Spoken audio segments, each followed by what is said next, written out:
ನೀವು ನೋಡ್ತಾ ಇದ್ದೀರಾ ಬಾಸ್ ಟಿವಿ ಕನ್ನಡ. ನಾನ್ ಸೀಮಾ ಬಂಗಾರಪ್ಪ. ಬಿಡದಿ ಟೌನ್ಶಿಪ್ ಹಿಂದೆ ದೊಡ್ಡದೊಂದು ಹಗರಣ ಇದೆಯಾ? ದೆಹಲಿ ಮೂಲದ ಕಾಂಗ್ರೆಸ್ ಪಕ್ಷದ ಅಧಿನಾಯಕರ ಕುಟುಂಬದ ಅಳಿಮಯ್ಯನ ಪಾಲುದಾರಿಕೆ ಇರುವ ಬೃಹತ್ ರಿಯಲ್ ಎಸ್ಟೇಟ್ ಕಂಪನಿ ಟೌನ್ಶಿಪ್ ಯೋಜನೆ ಒಪ್ಪಂದ ಹಿಡಿಯಲು ಹೊಂಚು ಹಾಕ್ತಾ ಇದೆಯಾ? ರೈತರ ಅಭಿಪ್ರಾಯ ಕೇಳದೆ ತರಾತುರಿಯಲ್ಲಿ ಭೂಮಿ ಸ್ವಾಧೀನ ಮಾಡಿಕೊಳ್ಳಲು ಹೊರಟಿರುವುದರ ಹಿಂದೆ ನವದೆಹಲಿಯಿಂದ ಬಂದ ಡೆಡ್ ಲೈನ್ ಕಾರಣನಾ?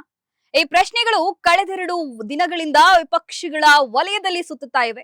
ಇದಕ್ಕೆ ಪೂರಕವಾಗಿ ಕಳೆದ ಕೆಲ ದಿನಗಳ ಹಿಂದೆ ಕಾಂಗ್ರೆಸ್ ಅಧಿನಾಯಕರ ಅಳಿಮಯ್ಯ ಬೆಂಗಳೂರಿಗೆ ಭೇಟಿ ಕೊಟ್ಟು ಹೋಗಿರೋದು ಮುಂದೆ ಬೃಹತ್ ಹಗರಣವಾಗಬಹುದೇನೋ ಎಂಬ ಕಾರಣಕ್ಕೆ ಈ ಟೌನ್ಶಿಪ್ ಯೋಜನೆಯಿಂದ ಸಿದ್ದರಾಮಯ್ಯ ಅಂತರ ಕಾಯ್ದುಕೊಂಡಿರೋದು.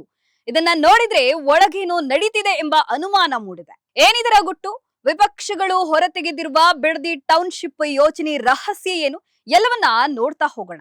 ಎಲ್ಲರಿಗೂ ತಿಳಿದಂತೆ ಬಿಡದಿ ಟೌನ್ಶಿಪ್ ಯೋಜನೆ ವಿಚಾರದಲ್ಲಿ ರಾಜ್ಯ ಸರ್ಕಾರ ವಿಪರೀತ ಆತುರಕ್ಕೆ ಬಿದ್ದಿದೆ.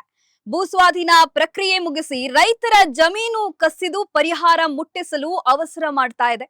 ಕಾಂಗ್ರೆಸ್ ಸರ್ಕಾರದ ಕಾಲಾವಧಿ ಇನ್ನು 1.25 ವರ್ಷ ಮಾತ್ರ ಇದ್ದು, ಈ ಅವಧಿಯೊಳಗೆ ಭೂಸ್ವಾಧೀನ ಯೋಜನೆ ಜಾರಿಗೆ ರಿಯಲ್ ಎಸ್ಟೇಟ್ ಬಿಲ್ಡರ್ಸ್ ಕಂಪನಿಗಳೊಂದಿಗೆ ಒಡಂಬಡಿಕೆ ಮುಗಿಸುವ ತರಾತುರಿಗೆ ಬಿದ್ದಿದೆ.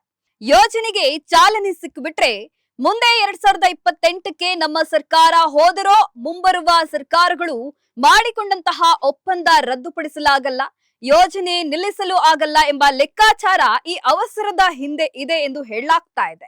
ಪಕ್ಕದ ಆಂಧ್ರ ಪ್ರದೇಶದಲ್ಲಿ ರಾಜಧಾನಿ ಅಮರಾವತಿ ಯೋಜನೆಗೆ ಚಂದ್ರಬಾಬು ನಾಯ್ಡು ಚಾಲನೆ ನೀಡಿದ್ರು. ಸಾವಿರಾರು ಎಕರೆ ಭೂಸ್ವಾಧೀನ ಮಾಡಿಕೊಂಡು ನಿರ್ಮಾಣವನ್ನ ಆರಂಭಿಸಿದ್ರು. ಅವರು 2019ರ ಚುನಾವಣೆಯಲ್ಲಿ ಸೋತರು. ಅಧಿಕಾರಕ್ಕೆ ಬಂದ ವೈಎಸ್ಆರ್ಸಿಪಿ ಪಕ್ಷದ ಜಗನ್ಮೋಹನ್ ರೆಡ್ಡಿ ಇಡೀ ರಾಜಧಾನಿ ಯೋಜನೆಯನ್ನೇ ರದ್ದು ಮಾಡಲು ನೋಡಿದ್ರು. 5 ವರ್ಷ ಅಧಿಕಾರದಲ್ಲಿದ್ರೂ ಅವರ ಕೈಲಿ ಅದು ಸಾಧ್ಯವಾಗ್ಲಿಲ್ಲ. ಯಾಕೆಂದ್ರೆ ಅನೇಕ ರಿಯಲ್ ಎಸ್ಟೇಟ್ ಕಂಪನಿಗಳು, ಬಿಲ್ಡರ್ಗಳು, ಮೂಲಸೌಕರ್ಯ ಅಭಿವೃದ್ಧಿ ಯೋಜನೆ ಗುತ್ತಿಗೆ ಪಡೆದಿರುವ ಸಂಸ್ಥೆಗಳು ಸುಪ್ರೀಂ ಕೋರ್ಟ್ ವರೆಗೂ ಹೋಗಿ ತಡೆ ತಂದ್ರು. ಹೀಗಾಗಿ ರಾಜಧಾನಿ ಕೆಲಸ ನಿಂತರೂ ಯೋಜನೆ ರದ್ದಾಗಿರ್ಲಿಲ್ಲ.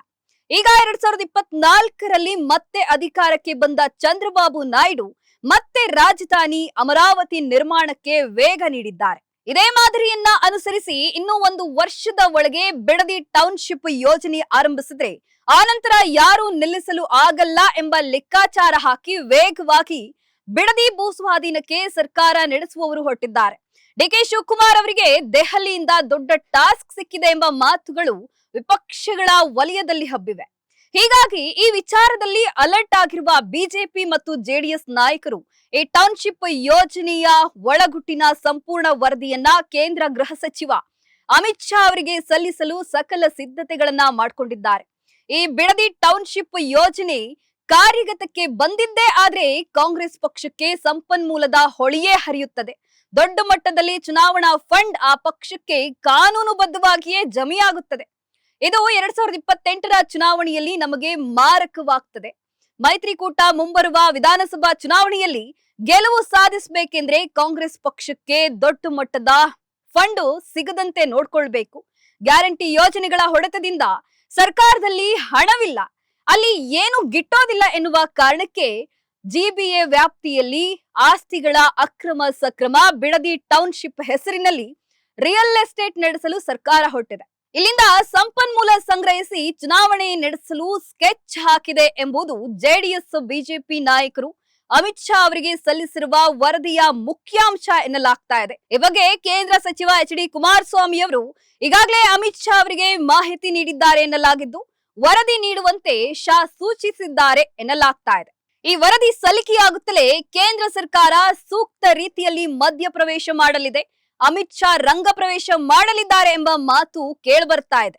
ಕಾಂಗ್ರೆಸ್ ಅಧಿನಾಯಕರ ಕುಟುಂಬದ ಅಳಿಮಯ್ಯನ ಪಾಲುದಾರಿಕೆಯ ದೆಹಲಿ ಮೂಲದ ಲ್ಯಾಂಡ್ ಅಂಡ್ ಫೈನಾನ್ಸ್ ಕಂಪನಿ ಈಗಾಗಲೇ ಮಾಗಡಿ ಬಳಿಯ ತಾವರೆಕೆರೆ ಹೋಬಳಿಯಲ್ಲಿ 100 ಎಕರೆ ಭೂಮಿ ಖರೀದಿಸಿ ದೊಡ್ಡ ವಸತಿ ಯೋಜನೆ ಕೈಗೆತ್ತಿಕೊಂಡಿದ್ದು, ಇದೇ ಕಂಪನಿಗೆ ಬಿಡದಿ ಟೌನ್ಶಿಪ್ ಅಭಿವೃದ್ಧಿಯ ಸಿಂಹ ಪಾಲು ದೊರೆಯಲಿದೆ ಎನ್ನುವ ಗುಸುಗುಸು ಕೇಳಿಬರ್ತಾ ಇದೆ. ಈ ಎಲ್ಲಾ ಮಾಹಿತಿಗಳಲ್ಲಿ ಎಷ್ಟು ನಿಜವಿದೆಯೋ ಗೊತ್ತಿಲ್ಲ, ಆದ್ರೆ ಬೆಂಕಿ ಇಲ್ಲದೆ ಹೊಗೆ ಆಡೋದಿಲ್ಲ ಎಂಬ ಮಾತಿರೋದ್ರಿಂದ ವಿಪಕ್ಷಗಳು ಈ ಮಾತನ್ನ ಸಾಬೀತು ಪಡಿಸುತ್ತಿವೆಯಾ? ರಾಜಕೀಯ ಕಾರಣ ಇರುವುದರಿಂದ ಕೇಂದ್ರ ಬಿಜೆಪಿ ನಾಯಕರು ಯಾವ ರೀತಿ ಅಖಾಡಕ್ಕೆ ಇಳಿಯಲಿದ್ದಾರೆ ಎಂಬುದು ಕುತೂಹಲಕಾರಿ ಪ್ರಶ್ನೆಯಾಗಿದೆ. ಇದು ಇವತ್ತಿನ ರಾಜಕೀಯ ವಿಶೇಷ. ಮತ್ತೊಂದು ವರದಿ ಜೊತೆ ಮತ್ತೆ ಸಿಗ್ತೀನಿ. ನಮಸ್ಕಾರ. ಲೇಟೆಸ್ಟ್ ಹಾಗೂ ಇಂಟ್ರೆಸ್ಟಿಂಗ್ ಸುದ್ದಿಗಳಿಗಾಗಿ ಬಾಸ್ ಟಿವಿ ಕನ್ನಡ ಚಾನೆಲ್ನ ಸಬ್ಸ್ಕ್ರೈಬ್ ಮಾಡಿ. ಹಾಗೆಯೇ ಬೆಲ್ ಐಕಾನ್ ಪ್ರೆಸ್ ಮಾಡಿ. ಇದರ ಜೊತೆಗೆ ಫೇಸ್ಬುಕ್, ಇನ್ಸ್ಟಾಗ್ರಾಮ್, ಎಕ್ಸ್ ನಲ್ಲೂ ಮಿಸ್ ಮಾಡದೆ ಫಾಲೋ ಮಾಡಿ.